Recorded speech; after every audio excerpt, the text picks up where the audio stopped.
नमस्कार, योग आयुर्वेद हेल्थ.com या यूट्यूब चॅनलवर आपल्या सर्वांचं मी डॉक्टर तुषार पाटील स्वागत करतो। आजच्या व्हिडिओमध्ये आपण पुन्हा एकदा डॉक्टर जगन्नाथ दीक्षित यांच्या डाएट प्लॅन बद्दल चर्चा करणार आहोत। हा व्हिडिओ त्यांच्यासाठी आहे जे अर्थाचा अनर्थ करतात। डॉक्टर दीक्षित सरांनी इन्शुलिन स्रवणानुसार तुम्ही दिवसातून 2 वेळेसच कडक भूक लागण्याच्या वेळा ओळखून जेवायला सांगितलेलं आहे आणि त्या जेवणाचा विधी 55 मिनिटात संपवा असं म्हटलेलं आहे। त्यामुळे जेवणाव्यतिरिक्त इतर खाद्यपदार्थ कधी खावेत हा प्रश्न काहींच्या मनात नक्कीच येतो। उदाहरणार्थ समजा एखाद्याला शिरा किंवा हलवा खायचा आहे, तो कधी खावा हा प्रश्न त्याला निर्माण होतो। डॉक्टर दीक्षित सरांनी स्पष्ट सांगितलेले आहे की तो शिरा किंवा हलवा जेवणातच खा किंवा 55 मिनिटांच्या आतच संपवा। असे केल्यास तुम्हाला विनासायास वेट लॉसच्या डाएट प्लॅनचे फायदे मिळतील। पण काही लोकांची मानसिकता अशी बनते की आपल्याला 2 वेळेस जेवायचे सांगितले आहे ना, म्हणून त्या दोन्ही वेळेस 4ही कोपरे टाईट असं फुल जेवण जे ते करून घ्यायचं।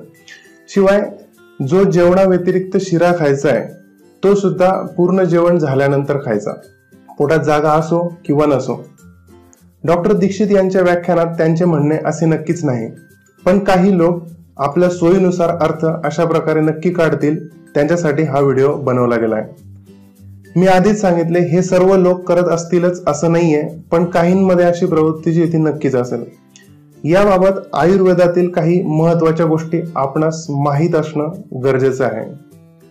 त्याच्याकडे दुर्लक्ष केले तर कदाचित वेट लॉस साधेलही, पण इतर आजार शरीरामध्ये निर्माण होण्यासाठी पाया जो आहे तो घातला जाईल।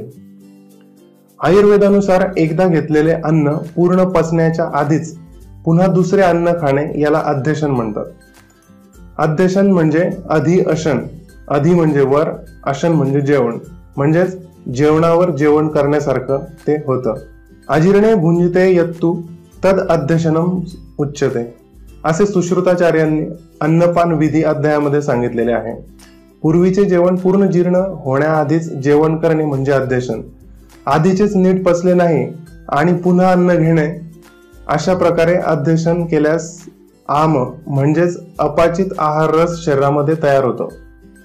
हा अपाचित आहार रस ज्याला वैद्य लोक आम म्हणतात, त्याची लक्षणे विषाप्रमाणे असतात असे चरक ऋषी सांगतात। विष सदृश्य लिंगत्वात, लिंग म्हणजे लक्षणे, म्हणजेच विष सदृश्य लक्षणे याच्यामुळे निर्माण होतात।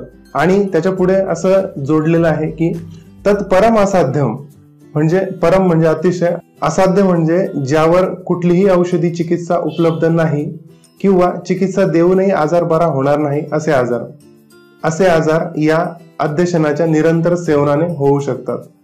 अशा आमदोषामुळे साध्या अजीर्णापासून ते हृदय, मेंदू, किडनी, थायरॉइड अशा कोणत्याही अवयवांच्या गंभीर आजारांच्या निर्मितीचा पाया या अध्यशनामुळे घातला जाऊ शकतो।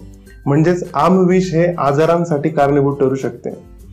आमविष लगेचच परिणाम करते असे नाही, तर त्याचा परिणाम कालांतरानेही आपल्या शरीरावर जो येतो घातक ठरू शकतो। याकडे दुर्लक्ष म्हणजे साक्षात मृत्यूला जवळ करणं असंच होईल। जे लोक हा डाएट प्लॅन फॉलो करत नाहीत अशा निरोगी व्यक्तींनी सुद्धा अध्यशन करणं टाळलं पाहिजे। हे आजाराचे कारण आज बदललेल्या जीवनशैलीत सर्रास बघायला मिळतं। जेवणानंतर डेझर्ट खाणं, ज्यूस पिणं हे त्याचे उत्तम उदाहरण दाखवता येतील। केवळ घन अन्नामुळेच अध्यशन होईल असंही नाही। ज्यूस, लस्सी, मिल्कशेक हे द्रव पदार्थ सुद्धा अध्यशनाच्या कॅटेगरीमध्ये येऊ शकतात। हे एक प्रकारे जेवणावर जेवणच होतं। हे अध्यशन 15 मिनिटात पुन्हा अन्न घेतल्याने होऊ शकतं किंवा 55 मिनिटांच्या आत पुन्हा खाल्ल्याने सुद्धा होऊ शकतं। यात आधीचे जेवण फुल झालेले असताना 55 मिनिटानंतर खाता येणार नाही म्हणून घ्या खाऊन, अशी मानसिकता घातक ठरू शकते। त्यामुळे दीक्षित सरांनी सांगितलेल्या 2 वेळेस जेवण करण्याच्या नियमाच्या कुठल्याही पळवाटा शोधू नका। प्रामाणिकपणे 2 वेळेसच जेवण घ्या। जर एखादा पदार्थ खायचा आहे तर तो मुख्य जेवणात सामील करा। त्या पदार्थाचे अध्यशन होऊ देऊ नका। 55 मिनिटाचा अर्थ काहीही आणि कितीही असा आपल्या सोयीनुसार करून घेऊ नका। सर्वांना वेट लॉस करण्यासाठी मनापासून शुभेच्छा। आपणास हा व्हिडिओ आवडला असेल तर नक्की लाईक करा। काही प्रश्न असतील तर व्हिडिओच्या खाली कॉमेंट सेक्शन मध्ये तुम्ही विचारू शकता। तुमच्या मित्रांपर्यंत, नातेवाईकांपर्यंत हा व्हिडिओ नक्की शेअर करा। असेच आयुर्वेदावरील शास्त्रीय ज्ञान मिळवण्यासाठी आणि आरोग्य टिकवण्यासाठी यूट्यूब चॅनल yogaayurvedhealth.com सबस्क्राईब करा. त्याजवळील बेलचे बटन सुद्धा प्रेस करा. त्यामुळे आपल्याला आमच्या नवीन व्हिडिओची नोटिफिकेशन मिळत राहील. आणि आमच्या इतर आजारांवरील जे व्हिडिओ बनवलेले आहेत ते सुद्धा बघा. धन्यवाद.